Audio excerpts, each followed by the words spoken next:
श्रीयशरूप चरणों शरणं।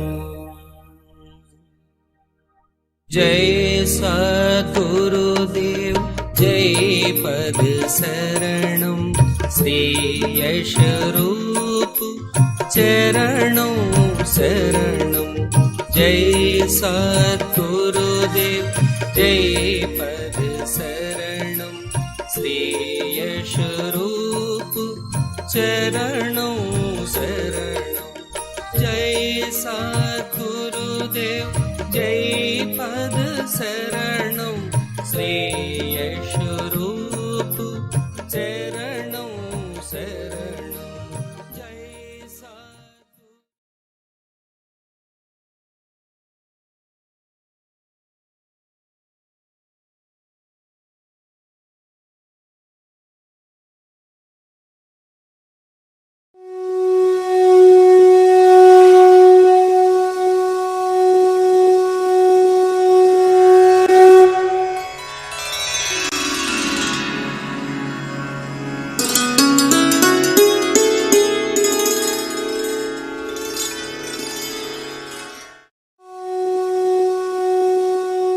अभी एक भजन होगा और भजन के साथ साथ सभी भाई बहन अपने अपने इष्ट का ध्यान करेंगे। ध्यान कैसे करें?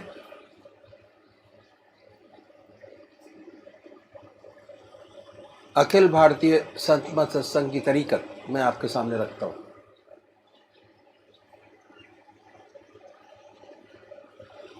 सबसे पहले निश्चित कीजिए कि परमात्मा की कौन सी मूर्त, कौन सी सूरत, कौन सी शक्ल आपको सबसे ज़्यादा प्यारी लगती है। मूर्ति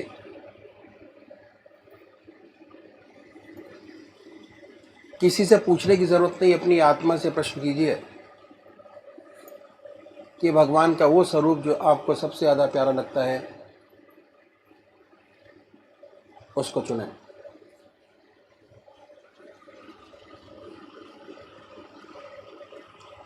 उसके बाद किस नाम से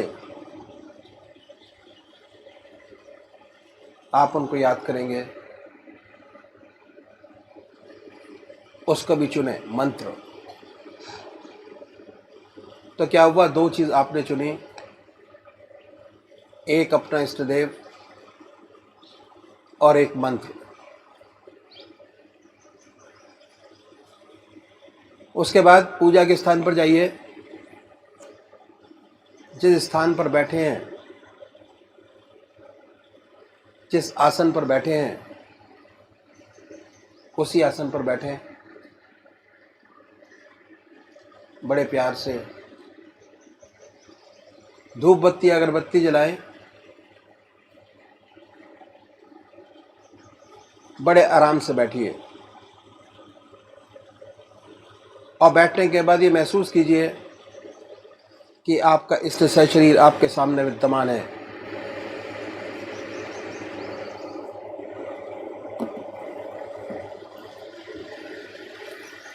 सशरीर भावना से अपने इष्ट को अपने सामने बनाएं। बड़ी बड़ी आंखें हैं, गोल चेहरा है, जटाएं हैं, सर्पों की माला है। ख्याल से बाय थॉट उसमें इतने लीन हो जाए कि जब तक आप ध्यान करते हैं तब तक और कोई विचार और ख्याल ना आए। पर आएगा, उन विचारों को हटाएं। फिर अपने इष्ट देव की मूर्त अपने सामने बनाएं। फिर हटाइए, अपने इष्ट देव की मूर्त अपने सामने बनाएं। जो मंत्र आपका है उसको उच्चारित होते सुनिए कि हमारे हृदय से हमारे इष्ट का नाम निकल रहा है और हम सुन रहे हैं। और जब तक ऐसा ना हो, बड़े प्यार से अपने इष्ट का नाम विद फुल फोर्स जिह्वा से ले सकते हैं। इतना फोर्स उस नाम में होना चाहिए कि ना कोई दूसरा विचार रहे, ना ख्याल, उसमें तल्लीन हो जाए, उसी की याद हो, उसी का ख्याल हो। समर्पित भाव से बड़े प्यार से अपने इष्ट के नाम को ले। आधा घंटा सुबह और आधा घंटा सायंकाल, ये 2 समय निश्चित कीजिए। और आधे घंटे में 20 से 25 मिनट ध्यान को दीजिए। दूसरे वो भाई हैं जो निराकार भगवान के उपासक हैं, ओम, अल्लाह, वाहिगुरु, क्राइस्ट, गॉड, वो क्या करें, वो कैसे ध्यान करें। बड़े आराम से बैठिए, बड़े प्यार से। उसके बाद ये महसूस करें कि हमारे हर दिल की धड़कन पर जो नाम आपने चुना है वो निकल रहा है। हृदय ओम ओम कह रहा है, अब पूरे शरीर में वाइब्रेट करता है। उसके वाइब्रेशंस को महसूस कीजिए और आनंदित होइए। बड़े प्यार से इस काम को करना है।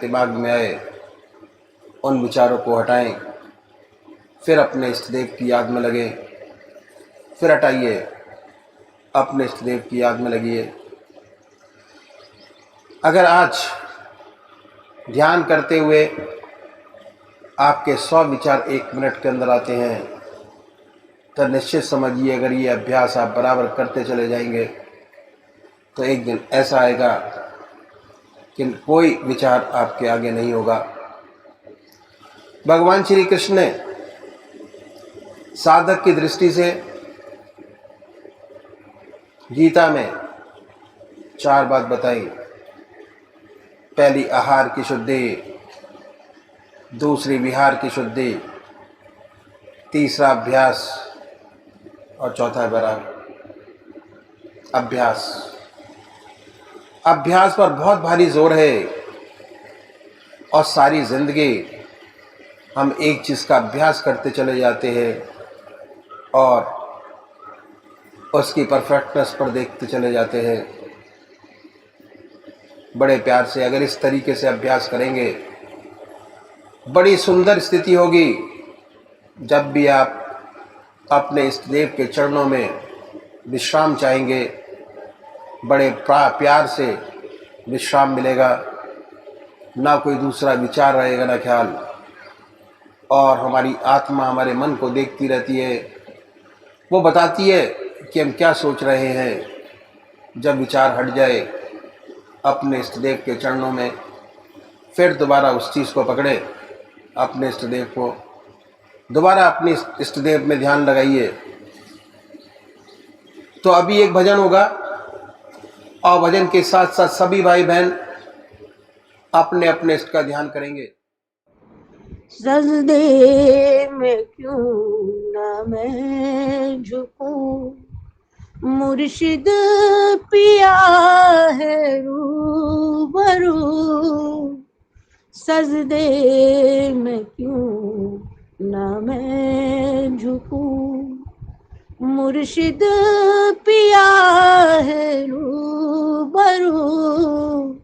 मुर्शिद पिया के वेश में, मुर्शिद पिया के वेश में, खुद ही खुदा है रूबरू।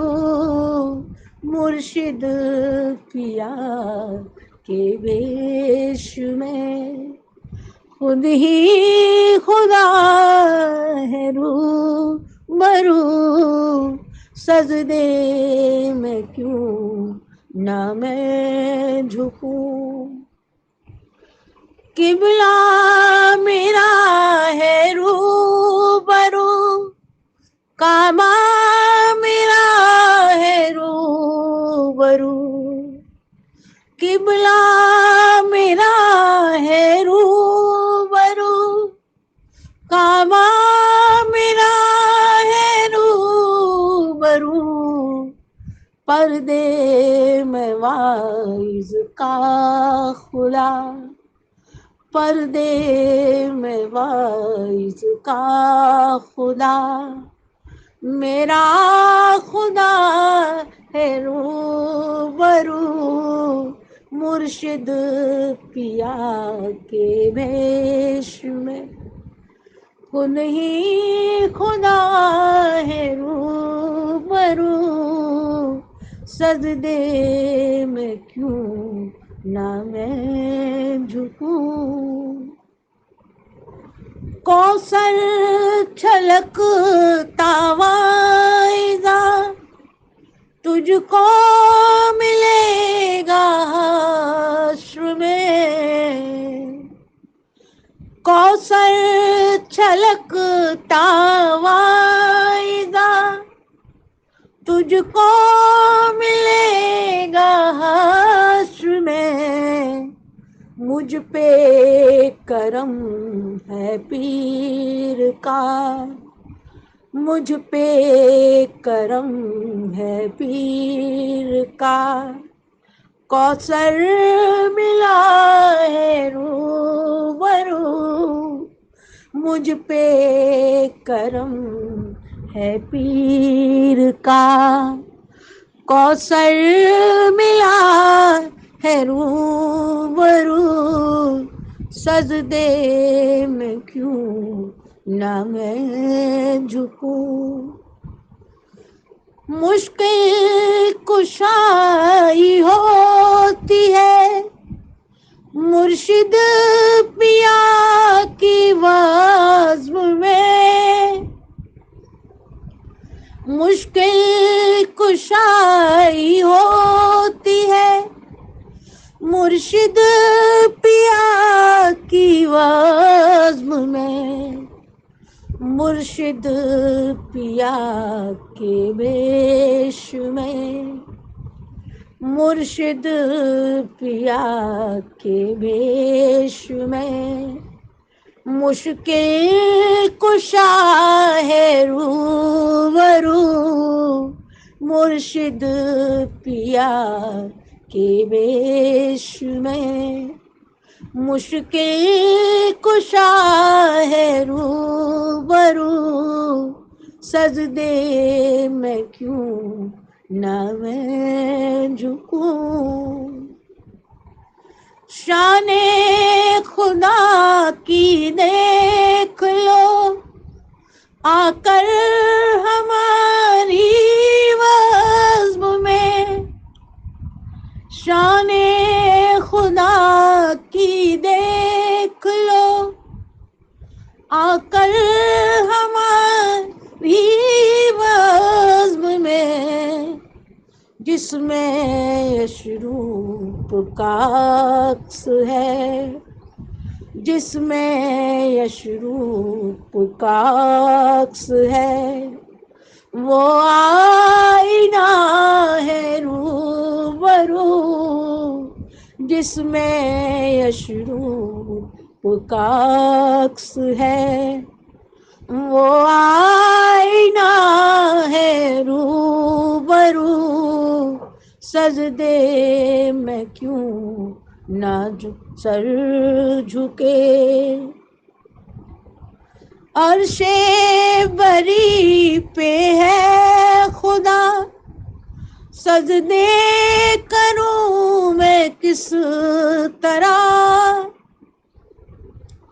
अर्शे बरी पे है खुदा, सजदे करूं मैं किस तरह, क्योंकि नमाज़ इश्क में, क्योंकि नमाज़ इश्क में सजदा रवा है रूबरू, क्योंकि नमाज़ इश्क में सजदा रवा है रूबरू, सजदे में क्यों न मैं झुकूं।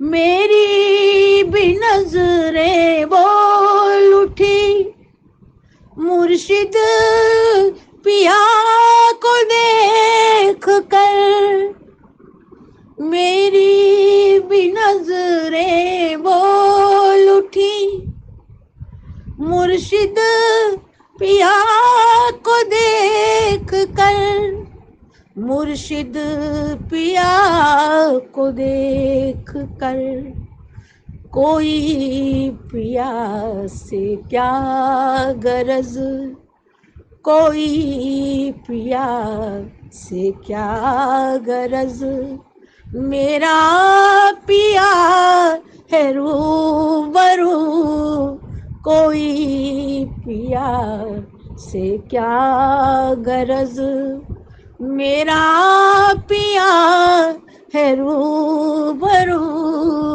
सजदे में क्यों न मैं झुकूं।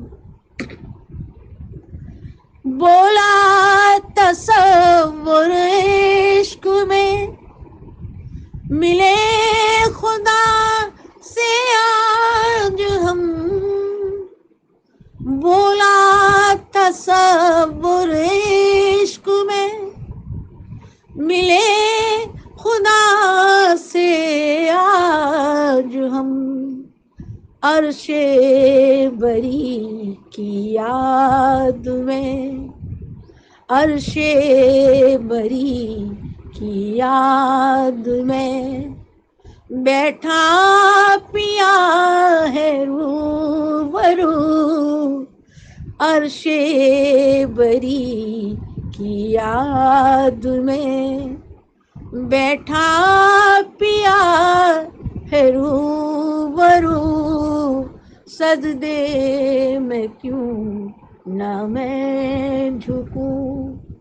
मुर्शिद पिया है रूबरू, मुर्शिद पिया के वेश में, मुर्शिद पिया के वेश में खुद ही खुदा है रूबरू, सजदे में क्यों ना मैं झुकूं, सजदे में क्यों ना मैं झुकूं, सजदे में क्यों ना मैं झुकूं।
श्री ब्रजमोहन वैष्णव परिच्छेद 10 नंबर 1 भंडारा फतेहगढ़, स्थान फतेहगढ़, सन 1949। अश प्रभु दीन बंधु हरि, कारण रहित दयाल, तुलसीदास सटताय भज, छाण कपट जंजाल। आज ईस्टर का दिन है। यह सेवक सूरज निकलने से पूर्व ही फतेहगढ़ परम संत महात्मा रामचंद्र जी महाराज की समाधि पर पहुंच गया।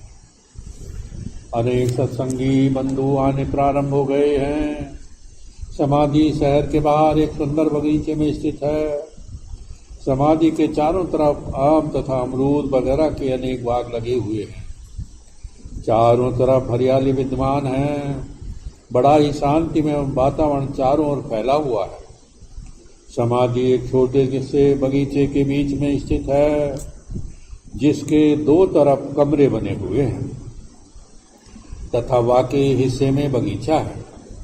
समाधि के पास एक सुंदर कुआं बना हुआ है।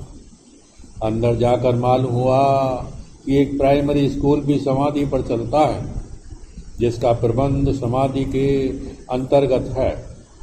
दास ने कमरे में अपना बिस्तर रख दिया और श्री सतगुरु जी महाराज के पधारने की प्रतीक्षा करने लगा। ज्यों-ज्यों दिन चढ़ता गया, सत्संगी भाइयों की संख्या बढ़ती गई। 8 बजने तक 100 के करीब सत्संगी भाई जमा हो गए। एक छोटा सा पंडाल लगा हुआ था। उसी में ही प्रातःकाल का कार्यक्रम संपन्न होने वाला था।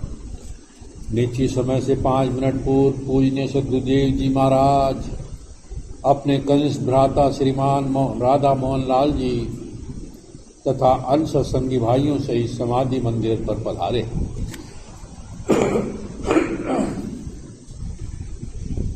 दास ने चरण धूलि में सरनबा अपने को पवित्र किया।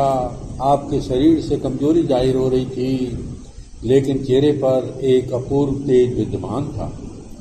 आपके आते ही आंतरिक सत्संग का कार्यक्रम प्रारंभ हुआ और बड़े ही शांति तथा आनंद की प्रवाह धारा बहती रही, जिसमें स्नान कर सब भाइयों ने अपने आप को कृतार्थ किया। 1 घंटा आंतरिक सत्संग के पश्चात सामूहिक शांति पाठ हुआ। श्रीमान पूजनीय शिव नारायण दास जी गांधी जी ने शांति पाठ का कार्यक्रम संपन्न कराया। इसके बाद प्रसाद वितरण हुआ और आधे घंटे के लिए अवकाश मिला। इस अवकाश के अवसर पर अनेक सत्संगी भाइयों से परिचय करने का शुभ अवसर प्राप्त हुआ। श्रीमान पूजनीय पापा जी से परिचय हुआ। इसके बाद मुंशी जी तथा अन्य पधारे हुए सत्संगी भाइयों से परिचय हुआ। आधा घंटे के पश्चात फिर सब भाई पंडाल में उपस्थित हुए तथा पूजनीय सदगुरु जी ने बड़े ही सारगर्भित शब्दों में अध्यात्म की तरीकत का निचोड़ श्री गुरु नानक जी महाराज तथा श्री अंगद जी महाराज की मिसाल देते हुए समझाया कि सिखों के आदि गुरु श्री नानक देव जी महाराज हुए हैं। वह सिख समुदाय के गुरु ही नहीं थे, बल्कि अपने समय के भारतवर्ष के सर्वोपरि परम संत थे। आपकी वाणी आज भी उतनी ही रहस्यपूर्ण है और शक्तिशाली है जितने की उनके जीवन काल में थी। श्री गुरु अंगद देव जी महाराज वैष्णो देवी के दर्शन करने जा रहे थे। उनके साथ उनके गांव के तथा नजदीक रहने वाले लोग भी थे। जब वह करतारपुर पहुंचे तब उन्हें मालूम हुआ कि यह स्थान परम संत श्री गुरु महाराज गुरु नानक देव जी का निवास स्थान है। श्री अंगद देव जी हृदय में ही नानक देव जी महाराज के दर्शन करने की तीव्र अभिलाषा हुई। उधर नानक जी महाराज ने आंतरिक दृष्टि से यह जानकर कि उनका होने वाला परम शिष्य आया हुआ है, शहर के बाहर आकर एक तरफ अपने परम प्रिय शिष्य के इंतजार में खड़े हो गए। अंगद देव जी महाराज पूछते पूछते आपके पास आए और श्री गुरु नानक देव जी महाराज के मकान का पता पूछा। श्री नानक जी महाराज आपको साथ ले गए और जब घर पहुंचे तो कहा आप अपनी घोड़ी सामने वाले वृक्ष के नीचे बांध दें और स्वयं दूसरे दरवाजे से अंदर जाकर तख्त पर आसन लगाकर ध्यान में बैठ गए। जब श्री अंगद देव जी मकान के अंदर पहुंचे तो यह जानकर कि रास्ता दिखाने वाले मनुष्य श्री गुरु नानक देव जी थे, बड़ा दुख हुआ। उन्हें बड़ा पश्चाताप हुआ कि अगर उन्हें ऐसा मालूम होता तो वह उनको अपनी घोड़ी पर बिठा कर लाते। जब गुरु जी ने श्री अंगद देव जी का नाम पूछा तो उन्होंने उत्तर में कहा कि मेरा नाम लैणा है। तब गुरु जी सुनकर मुस्कुरा और कहने लगे, भाई तू लैणा है और हमने तुम्हारा देना है। और उनका नाम उस दिन से अंगद रख दिया। एक दिन श्री अंगद देव जी के हृदय में सेवा भाव उत्पन्न हुआ। आपने घर जाकर माता चौड़ी से श्री नानक देव जी महाराज के बारे में पूछा, वे कहाँ पर हैं। उन्होंने उत्तर में कहा सामने वाले खेत में गए हैं। वहाँ जाकर श्री अंगद देव जी ने श्री गुरु नानक देव जी से बड़ी दीनता से कहा, महाराज कोई सेवा मुझे भी बतलाओ। यह सुनकर श्री नानक देव जी ने एक पूला उठाकर उनके सर पर रख दिया और कहा कि इसे घर ले चलो। पूला नीचे से सारा कीचड़ से भरा हुआ था, इसलिए उनके कपड़ों पर सारा कीचड़ गिरना शुरू हो गया तथा उनके सुंदर कपड़े कीचड़ से लथपथ हो गए। श्री अंगद देव जी कपड़ों की परवाह न करते हुए वह पूला उठाकर घर लाए। उनको इस दशा में देखकर माता चौड़ी हैरान रह गई और गुरु नानक देव जी से बोली कि अगर तुम ऐसे काम लोगे तो तुम्हारे पास कौन आएगा। श्री परम संत नानक देव जी महाराज ने फरमाया, अब मैं बूढ़ा हो गया हूँ, अपना बोझा नहीं उठा सकता, चाहता हूँ कि अंगद देव जी अब मेरा बोझा उठा ले। परम संत श्री नानक देव जी महाराज के पास अनेकों भक्तजन व प्रेमी जन आते थे। जब आने वालों की संख्या बहुत बढ़ गई तो उन्होंने छटनी करना उचित समझा और आध्यात्मिक परीक्षाएं लेना आरंभ किया। एक बार परम संत गुरु नानक देव जी महाराज अपने सब शिष्यों सहित किसी व्यावान जंगल में से गुजर रहे थे। एकाएक ऐसी गुफा नजर आई जिसमें बहुत हीरे लाल रत्न बिखरे पड़े थे। उन बहुमूल्य पत्थरों को देखकर आधे से अधिक शिष्यों के मन में ये इच्छा पैदा हुई कि धन दौलत से फायदा उठाया जाए और वह लोग हीरे जवाहरातों पर बड़ी तेजी से झपटे और आपस में झगड़ा करने लगे। जिसके हाथ जो लगा वह लेकर घर वापस लौट आया। इस प्रकार आधे से अधिक संख्या जो परम संत गुरु नानक देव जी ने ब्रह्म विद्या लेने आई थी वह दुनियावी दौलत पाकर संतुष्ट हो गई। कुछ और समय बीतने के पश्चात श्री गुरु नानक देव जी ने दूसरी परीक्षा लेने का विचार किया और अपने बचे हुए शिष्यों को अपने साथ लेकर वन विहार को निकले। बसंत ऋतु का सुंदर समय था। बड़े सुंदर फूल बगीचों में लगे, शीतल मन तथा सुगंधित वायु बह रही थी। जब घने वन में अंदर घुसे तो वहाँ भगवान की माया से बड़ी सुंदर युवा अवस्था वाली सुंदरियां वन विहार करती नजर आई। इन बचे हुए शिष्यों में से बहुत से शिष्यों ने इन युवतियों से विवाह कर गृहस्थ धर्म अपना लिया और एक बहुत बड़ी संख्या शिष्यों की इस प्रकार कम हो गई। इसके पश्चात बहुत ही जाबाज लोगों की संगत बाकी रह गई, क्योंकि अधिकतर आने वाले लोग दरअसल कामने और कांचन के लालच से अपनी दुनियावी इच्छाएं पूरा करने के लिए आए साबित हुए। दुनियावी मतलब हल होते ही इधर उधर हो गए। जब काफी समय गुजर गया तो एक रोज श्री गुरु नानक देव जी बाकी रहे शिष्यों को व्यास नदी के तट पर ले गए और वहीं व्यास के किनारे पर सत्संग हुआ। सत्संग समाप्त होते ही नदी में दूर से एक मुर्दा बहता आता दिखाई दिया। आपने अपने शिष्य से फरमाया, आज मेरी मनुष्य का मांस खाने की बड़ी इच्छा हो रही है। जो कोई भाई सेवक से सच्ची मोहब्बत करता है वह इस मुर्दे को अपने दांतों से पकड़ कर लाए और इस मुर्दे का मांस अपने दांतों से काट काट कर मुझे खिलाए। जितने गुरु नानक देव जी के शिष्य थे सभी इस अजीब बात को गुरु नानक देव जी की मुख से सुनकर हैरान रह गए और कहने लगे, अब गुरु नानक देव जी महाराज बूढ़े होने की वजह से सटिया गए हैं, इनकी बुद्धि भ्रष्ट हो गई। श्री अंगद देव जी भी इस समय उपस्थित थे। आप बड़ी नम्रता से परम संत नानक देव जी महाराज से विनती कर बोले, अगर आज्ञा हो तो यह सेवक इस मुर्दे को दांत से पकड़ बाहर निकाल लाए और फिर इसका मांस जिधर से आपकी इच्छा हो काट कर खिलाए। गुरु नानक देव जी की आज्ञा पाकर वह मुर्दे को दांतों से पकड़कर बाहर निकाल लाए तथा गुरु नानक देव जी के पास लाकर रख दिया और बोले, जिधर से आपकी आज्ञा हो इसे दांतों से काट कर आपको खिलाऊं। जिस समय अंगद जी ने कपड़ा हटाया तो उसमें से बड़ा ही स्वादिष्ट हलवा निकला, जिसे खाकर अंगद जी तथा श्री नानक देव जी महाराज गदगद हो गए। इसके पश्चात श्री गुरु नानक देव जी ने श्री अंगद देव जी को अपना उत्तराधिकारी घोषित कर दिया। श्री सतदेव जी महाराज ने फरमाया कि आज्ञा पालन ही इस रास्ते की सबसे बड़ी और आखिरी सीढ़ी है। जब तक मनुष्य अपने को किसी को पूर्णता सौंप नहीं देता तब तक वह अपने मन की पूजा किया करता है और सच्चा ज्ञान नहीं उतरता। जब गुरु और शिष्य की आत्मा दोनों एक हो जाती हैं तभी ईश्वरीय आनंद के फैज का दरिया बहता है। उसके बाद आपने बड़े मधुर कर्ण से निम्रित दोहा तथा गजल पढ़ी। यह तन बिस की बेलरी गुरु अमृत की खान, शीश दिए जो गुरु मिले तो भी सस्ता जान। परमात्मा तू ही है, तेरी इच्छा पूर्ण हो।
श्री यशोरूप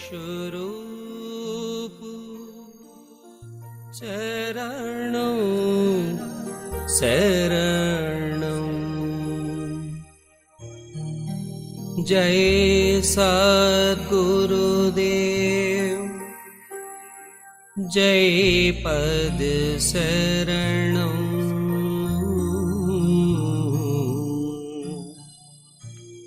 श्री यशोरूप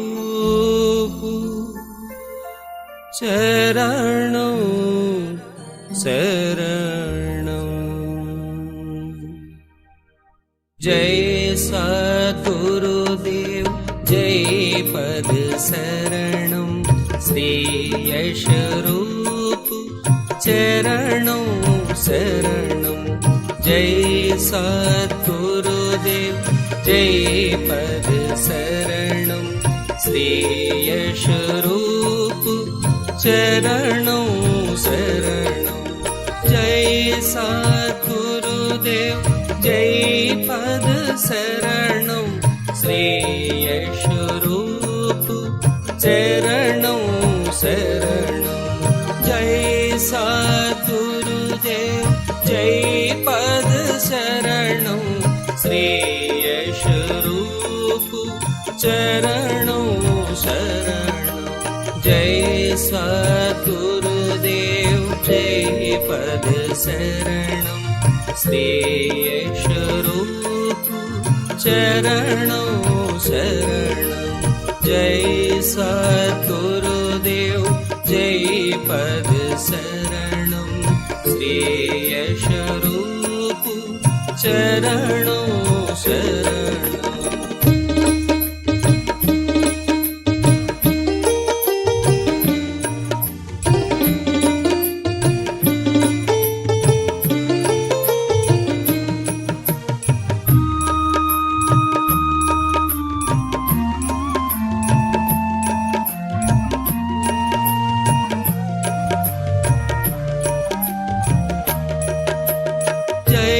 सद्गुरुदेव जय पद शरणं श्री यशोरूप चरणों शरणं जय सद्गुरुदेव जय पद शरणं श्री यशोरूप चरणों शरणं जय सद्गुरुदेव जय पद शरणं श्री यशोरूप चरणों शरणं जय सद्गुरुदेव जय पद शरणं श्री यशोरूप चरणों शरणं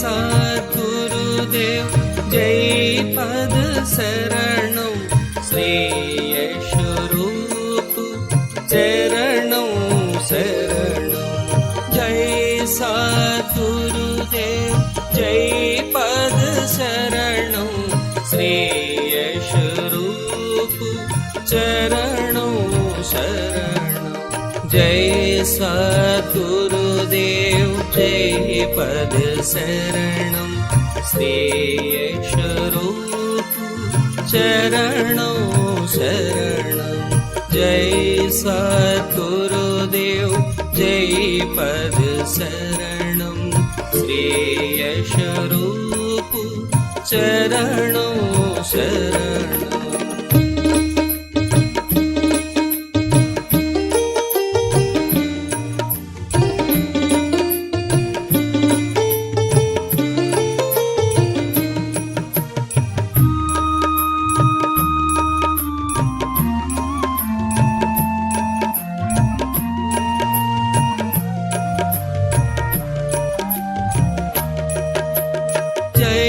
सद्गुरुदेव गुरुदेव जय पद शरणं श्रेयस्वरूप चरणं शरणं जय सद्गुरुदेव जय पद शरणं श्रेयस्वरूप चरणं शरणं जय सद्गुरुदेव जय पद शरणं श्रेयस्वरूप चरणं शरणं जय सद्गुरुदेव जय पद शरणं श्रेयस्वरूप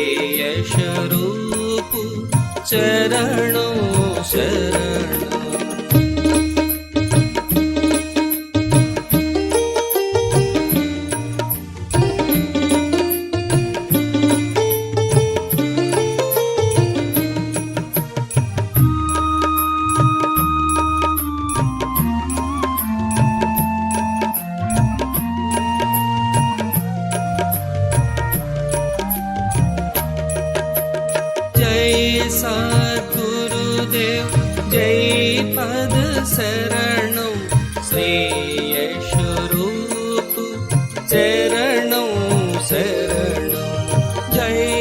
सद्गुरुदेव जय पद शरणं श्रेयस्वरूप चरणं शरणं जय सद्गुरुदेव जय पद शरणं श्रेयस्वरूप चरणं शरणं जय सद्गुरुदेव जय पद शरणं श्रेयस्वरूप चरणं शरणं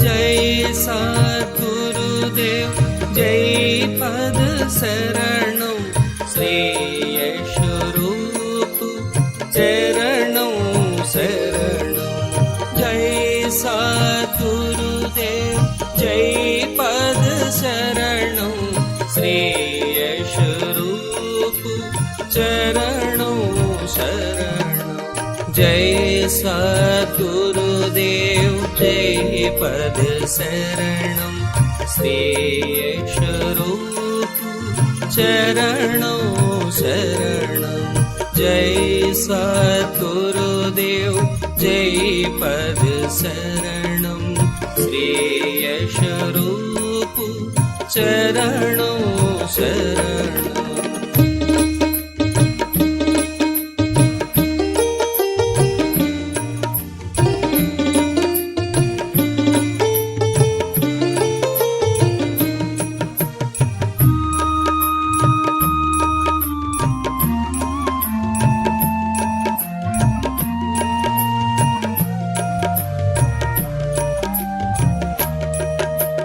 जय सद्गुरुदेव जय पद शरणं श्रेयस्वरूप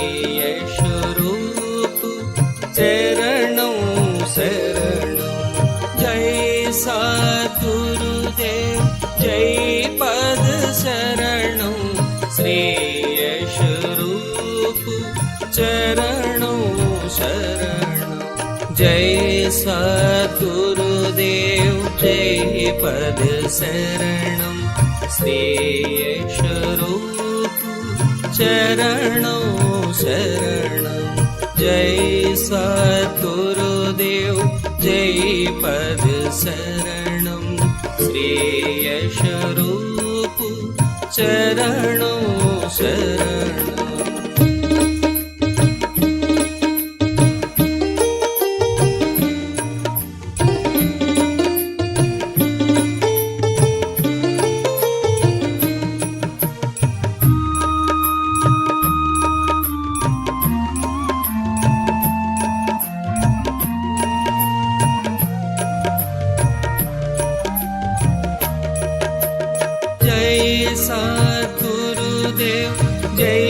पद शरणं श्रेयस्वरूप चरणं शरणं जय सद्गुरुदेव जय पद शरणं श्रेयस्वरूप चरणं शरणं जय सद्गुरुदेव जय पद शरणं श्रेयस्वरूप चरणं शरणं जय सद्गुरुदेव जय पद शरणं श्रेयस्वरूप चरणं शरणं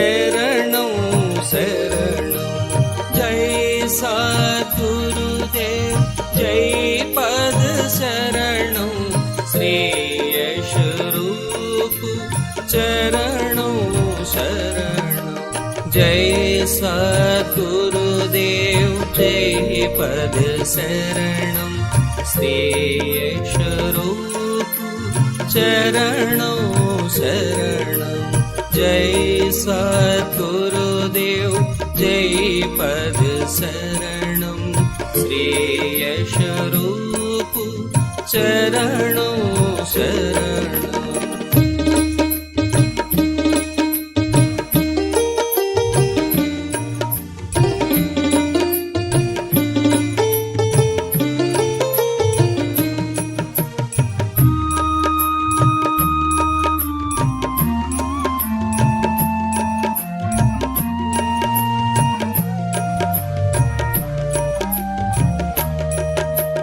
जय सद्गुरुदेव जय पद शरणं श्रेयस्वरूप चरणं शरणं सद्गुरुदेव जय पद शरणं श्रेयस्वरूप चरणं शरणं जय सद्गुरुदेव जय पद शरणं श्रेयस्वरूप चरणं शरणं जय सद्गुरुदेव जय पद शरणं श्रेयस्वरूप चरणं शरणं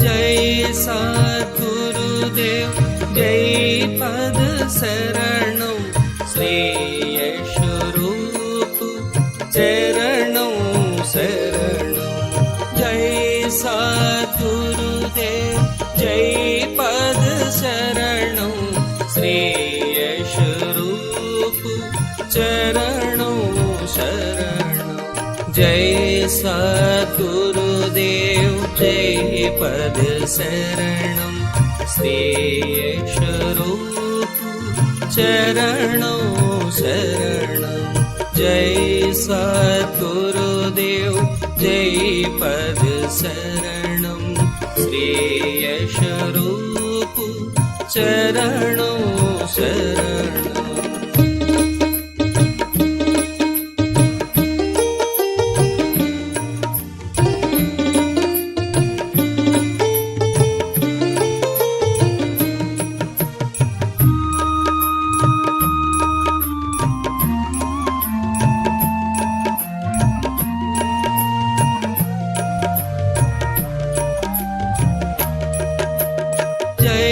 सद्गुरुदेव जय पद शरणं श्रेयस्वरूप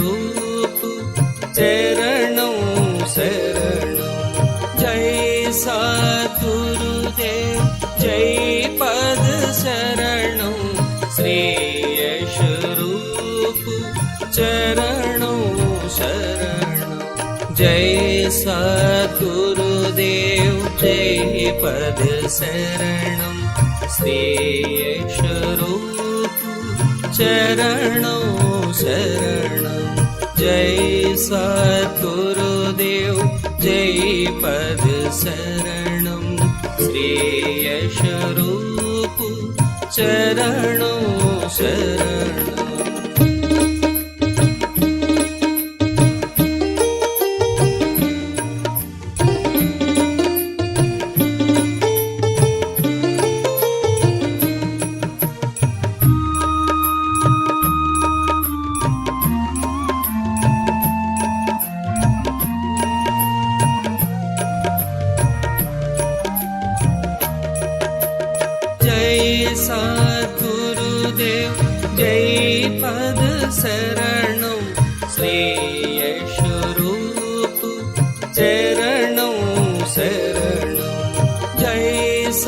सद्गुरुदेव जय पद शरणं श्री यश रूप चरणों शरणं जय सद्गुरुदेव जय पद शरणं श्री यश रूप चरणों शरणं जय सद्गुरुदेव जय पद शरणं श्री यश रूप चरणों शरणं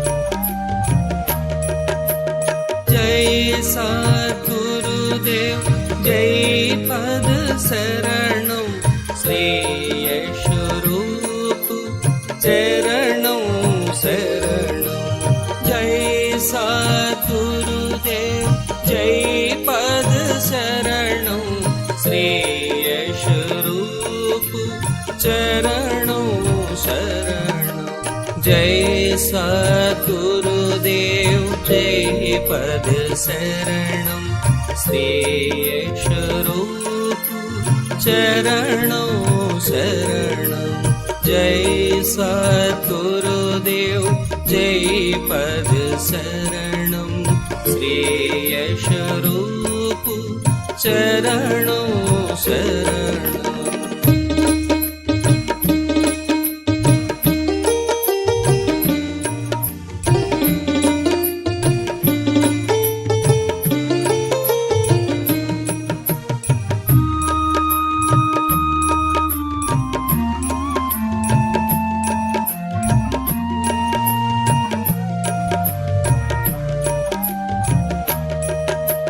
जय सद्गुरुदेव जय पद शरणं श्री यश रूप चरणों शरणं सद्गुरुदेव जय पद शरणं श्री यश रूप चरणों शरणं जय सद्गुरुदेव जय पद शरणं श्री यश रूप चरणों शरणं जय सद्गुरुदेव जय पद शरणं श्री यश रूप चरणों शरणं जय सद्गुरुदेव जय पद शरणं श्री यश रूप चरणों शरणं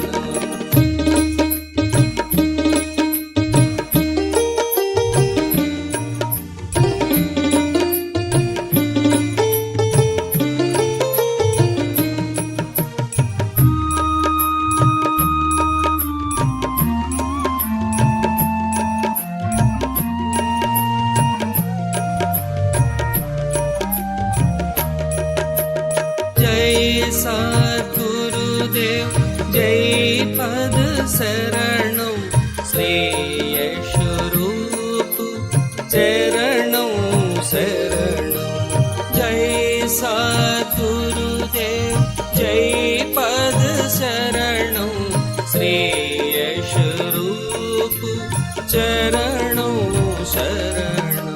जय सद्गुरुदेव जय पद शरणं श्रेयस्वरूप चरणों